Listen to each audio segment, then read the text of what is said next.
দেশনেত্রী বেগম খালেদা জিয়ার ভেতরে আমরা দেখতে পাচ্ছি যে তিনি সত্যি সত্যি জাতির আত্মায় পরিণত হয়েছিলেন।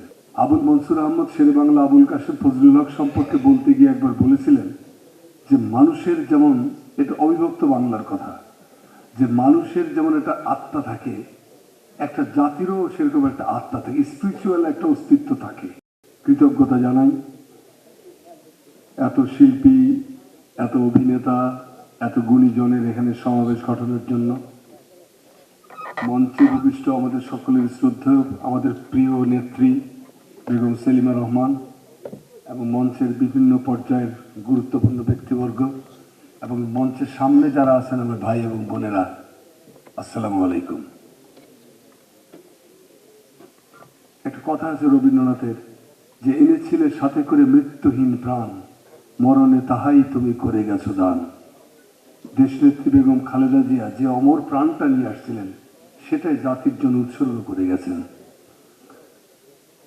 আবুল মনসুর আহমদ শেরে বাংলা আবুল কাশেম ফজলুল হক সম্পর্কে বলতে গিয়ে একবার বলেছিলেন যে মানুষের যেমন, এটা অবিভক্ত বাংলার কথা, যে মানুষের যেমন একটা আত্মা থাকে, একটা জাতিরও সেরকম একটা আত্মা থাকে, স্পিরিচুয়াল একটা অস্তিত্ব থাকে।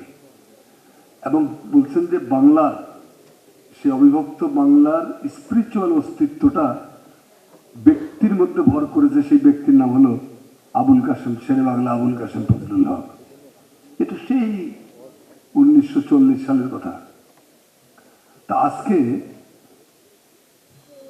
দেশনেত্রী বেগম খালেদা জিয়ার ভেতরে আমরা দেখতে পাচ্ছি যে তিনি সত্যি সত্যি জাতির আত্মায় পরিণত হয়েছিলেন।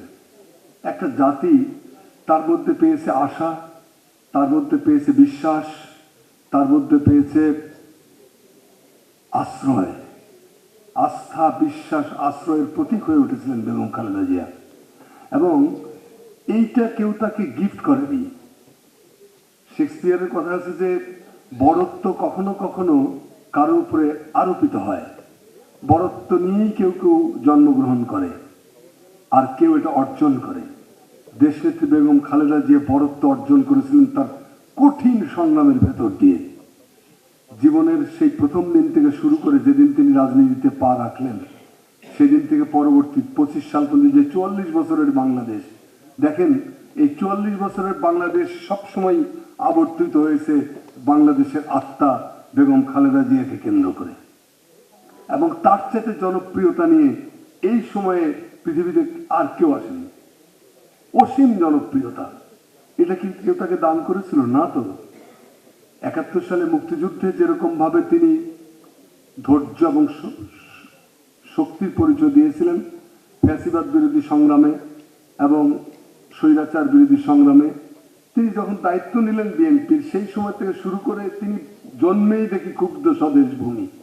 তিনি দেখলেন যে একটা সামরিক শাসন, সেই সামরিক শাসনের বিরুদ্ধে একটা উত্তপ্ত বাংলাদেশ, সেই বাংলাদেশকে তিনি সঠিক নেতৃত্ব দিয়ে আজকের পর্যায়ে নিয়ে এসেছেন। মাঝখানের 15 বছর এই পাপিষ্ট সময়, এই নোংরা জঘন্য জিহাংসা প্রতিহিংসা পরায়ণ সময়, এইটাকে যদি আমরা বাংলাদেশের ইতিহাস থেকে মাইনাস করি, তাহলে দেখবেন যে ভালোবাসা, যে সম্প্রীতি, সমঝোতা, আনন্দ, গৌরব, সৌন্দর্যের যে বাংলাদেশ, রুচি, শিষ্টাচার, সভ্যতা, ভদ্রতা, সৌজন্যতার যে বাংলাদেশ, সেই বাংলাদেশের প্রতীক বেগম খালেদা জিয়া। তো ইতিহাস কখনো কখনো কাউকে সামনে নিয়ে আসে, আর কেউ কেউ ইতিহাস সৃষ্টি করেন। বেগম খালেদা জিয়া ইতিহাস সৃষ্টি করেছেন এবং সেই ইতিহাস এক অসাধারণ মহাকাব্যিক দোতনাময়। তার বিস্তার, তার গভীরতা সামনের দিনগুলোতে আমরা যতটা এগোবো তত বেশি করে অনুভূত হবে। তিনি জাতির অভিভাবক ছিলেন, জাতির সবচেয়ে জনপ্রিয়তম নেত্রী ছিলেন, তিনি দেশ নেত্রী থেকে দেশ মাতা হয়ে উঠেছিলেন। এই মহিমাময়ী নেত্রীর সান্নিধ্য আমরা যারা পেয়েছি, একটা গৌরবের কথা বলে আমার বক্তব্য শেষ করি। সচিত্র সতেজ পত্রিকার কথা এখানে একজন বলেছে, 1983 সালে রাজনীতিবিদ বেগম খালেদা জিয়ার প্রথম ইন্টারভিউটা নেওয়ার সুযোগ হয়েছিল আমার। এটা আমার উপর দায়িত্ব দেওয়া হয়েছিল। আমার তখন জানাশোনা ছিল না। আমি মওদুদ আহমদ, ব্যারিস্টার মওদুদ আহমদ এবং AKM মাইদুল ইসলাম ভাই, এই দুজনের সাহায্য নিয়ে ইন্টারভিউটা নিতে পেরেছিলাম। আমার সেই ইন্টারভিউ নেওয়ার সময় যারা উপস্থিত ছিলেন তার একজন হলো আজকে রেজাউদ্দৌলা চৌধুরী, তিনি ওখানে উপস্থিত ছিলেন। তো সেটা একটা পরম গৌরব। তারপর ধাপে ধাপে কত স্মৃতি, কত কথা। আর দুটো পয়েন্ট, একটা হলো যে আমি তাকে একবার জিজ্ঞেস করেছিলাম যে ম্যাডাম আপনার আদর্শ কি জীবনের? তিনি বলেন যে আমার দুটো আদর্শ, আমার ব্যক্তি জীবনের আদর্শ বেগম রোকেয়া, আর রাজনৈতিক জীবনের আদর্শ শহীদ প্রেসিডেন্ট জিয়াউর রহমান। এবং দেখেন যে বেগম রোকেয়া পদক তিনি প্রবর্তন করেছিলেন বাংলাদেশে, এইটা তিনি করেছিলেন। বেগম রোকেয়া পদক দেওয়া নিয়ে নারী জাগরণ, নারীর শিক্ষাত ক্ষমতায়ন, নারীকে শিক্ষিত করা, স্বনির্ভর করা ইত্যাদি সবকিছু ক্ষেত্রে তিনি দেখেন যে বেগম রোকেয়াকে প্রায় সামনে রেখে কাজগুলো করেছেন। অতুলনীয় সৌন্দর্যের বিবাহ। তারপরে আপনার হুমায়ুন আহমেদ সাহেব বলা হয়েছে হুমায়ুন আহমেদের টাকা বাকি পড়েছিল এফডিসিতে। আমরা যে ম্যাডামকে বললাম যে ম্যাডাম, তখন তিনি প্রধানমন্ত্রী, যে হুমায়ুন আহমেদের নাটকের টাকা বাকি পড়েছে, চলচ্চিত্র আগুনের পরশমণি। ম্যাডাম বলেছে কত টাকা? ম্যাডাম প্রায় 28 লক্ষ টাকার মতো, কাটসাট করে 18 লক্ষ হয়। বলে 18 লক্ষ টাকার জন্য হুমায়ুন আহমেদের আগুনের পরশমণি আটকে থাকবে, সে কি হয় নাকি? মাফ করে দিলেন, নিজের ফান্ড থেকে টাকাটা দিয়েছিলেন। এবং পরে যখন আগুনের পরশমণি মুক্তি পেল, হুমায়ুন আহমেদকে পাশে বসিয়ে ডিএফপিতে ম্যাডাম এই ছবিটা দেখেছিলেন। আমরাও সেখানে উপস্থিত। সৈয়দ আফজাল আহমেদ চলে গেছে, ও সেই ইয়েতে চলচ্চিত্র প্রদর্শনীতে উপস্থিত ছিল।